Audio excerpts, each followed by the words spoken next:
Hello, I am Susan Baker, and I've lived in Chorlton now for, well, we came in 1969, originally because we wanted to go into business, and we bought a newsagent here, which was right opposite the bus terminus, a very good position, and it needed some building up. So we bought it, and we'd never done it before, of course not. So it was we were on a learning curve, which we mastered in the end.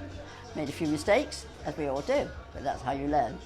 And my husband would get up in the morning. We had to live over the shop to start with because we had sold property in order to come here in the first place. And so we had to wait and see when we could buy a house again. And this subsequently did happen, but not for about 7 years. We lived over the shop, as they say, literally over the shop.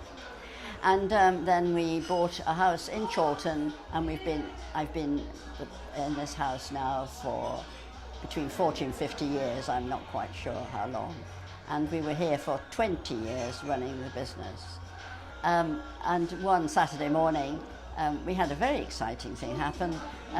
The Manchester United football coach, the team were on their way to a match, stopped right outside the shop. And who should walk in but George Best, who at that time was a very handsome young man. He really was. Of course, my husband and I both recognised him. You couldn't do anything else but recognise him. And so we were hoping that one of our boys wouldn't come out of the back because we knew he would be recognised. Anyway, he wanted a travel Scrabble. Well, we did deal with Waddingtons, who made Scrabble, but we had run out, and so we weren't able to sell him what he wanted. But just as I was finishing talking to him, my second son, who was about 9 at the time, came out of the back, raised his hands in the air, and said, "Georgie Best," at the top of his voice, and everybody else in the shop was very quickly aware of who it was. Anyway, he very quickly departed because I wasn't able to give him what he needed.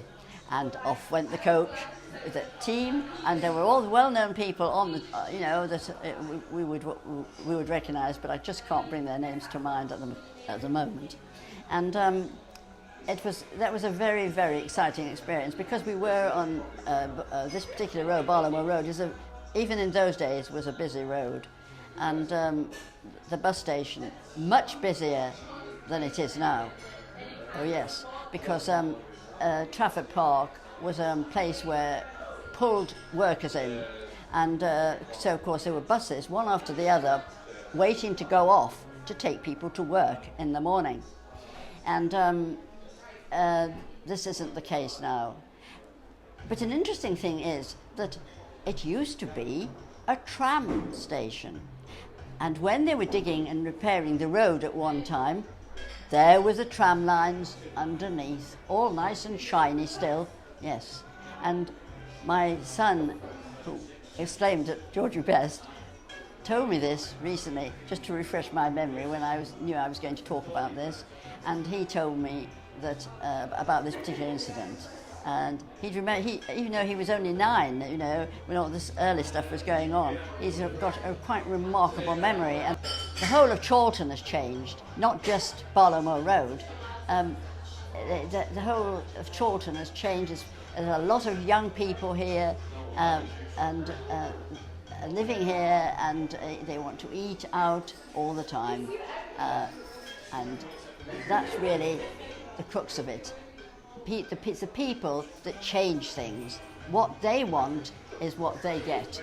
And so that changes things like shops, everything else. And it's just one of those things that happened all those years ago. But the memories are good memories because it's the people that make any area. And I've lived now in Chorlton for I think it's about between 40 and 50 years, and love it, and have no desire to move at all. So I hope that I shall see out my days here. And really, that's my story.